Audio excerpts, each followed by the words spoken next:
quand je ferai mon offre à mes clients, eh bien, je vais joindre un petit lien avec le petit film, et puis ça va les inciter à acheter les 2012. Pour peu qu'il y en ait. Bonjour à vous. Pas trop de Je vais formule vous de présenter politesse. le millésime Ils 2012. n'ont pas l'habitude. Le millésime 2012 est un millésime très intéressant parce il n'a pas les caractéristiques d'un millésime très très solaire, parce qu'on a eu des temps très très différents, on a eu une floraison difficile, très difficile, on a eu des épisodes de grêle, il y a eu des problèmes climatiques qui ont amené des maladies chez certains, donc on a eu quand même une année dans les vignes très dure. On a eu un été correct, avec une fin de saison normale, chaude, et même pendant les vendanges, on a eu deux jours de pluie.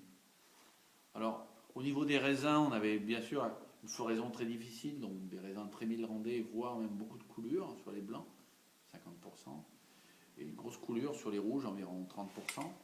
Donc l'intérêt, c'est les rendements très bas de ce millésime qui, on peut dire, sont dignes des gros millésimes des années 45, parce qu'on tourne à des rendements entre 20 et 25 hecto-hectares, donc c'est très bas. Mais on n'a pas non plus cette tension et ce côté coincé et rigueur que 2005. C'est un peu plus détendu, parce que justement cette pluie qui est arrivée a permis de détendre tous ces petits raisins qui étaient très serrés. Ça a amené un peu de souplesse au millésime. Moi je le ressens comme ça. Finalement on a un millésime très solaire.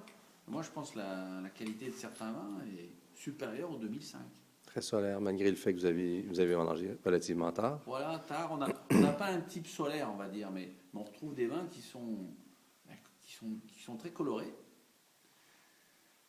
Et ça ressemble pas à un millésime tardif, parce qu'on a déjà de la couleur, on a un côté solaire, même si les millésimes ne s'apparentent pas à un millésime solaire.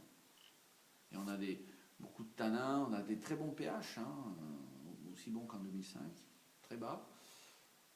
Des petits raisins, je pense, avec cette pluie, ça a permis d'accélérer la maturité phénolique, avec une maturité sucre-acide très bonne, acide très bonne, et sucre pas trop élevé, ça on est 12,5 moyenne, c'est très très convenable. Mais avec des vins, je vous dis, très riches, structurés, aromatiques. En fait, c'est Très gourmands. c'est tout le manque aussi qui fait que vous avez une concentration. Voilà, il y a ça, mais il y a aussi le côté climatique, parce qu'on aurait pu se retrouver avec, voilà, je veux pas dire, j'aime pas le 78, mais avec des vins qui ont des... C'est ça qui s'est passé en 85, au niveau phénolique, on n'était pas mûr. C'est pour ça qu'on a des vins raides, parce qu'on n'a pas eu ces petites pluies, il y avait toujours ce vent du nord froid, solaire, mais froid, donc il y avait un problème de maturation. Ce qui n'est pas le cas de 2000, ce qui n'est pas le cas de... Ce qui n'est pas le cas de 2012, parce qu'on a eu diverses conditions qui ont mis à rude épreuve les organismes et puis le physique, mais à la fin, in fine, on se retrouve avec des vins très détendus, superbes, très gourmands. Puis qui ont un bon potentiel de garde. Très bon potentiel de garde. Je pense qu'ils vont se refermer, mais beaucoup plus détendus, et je pense qu'on a un grand millésime là.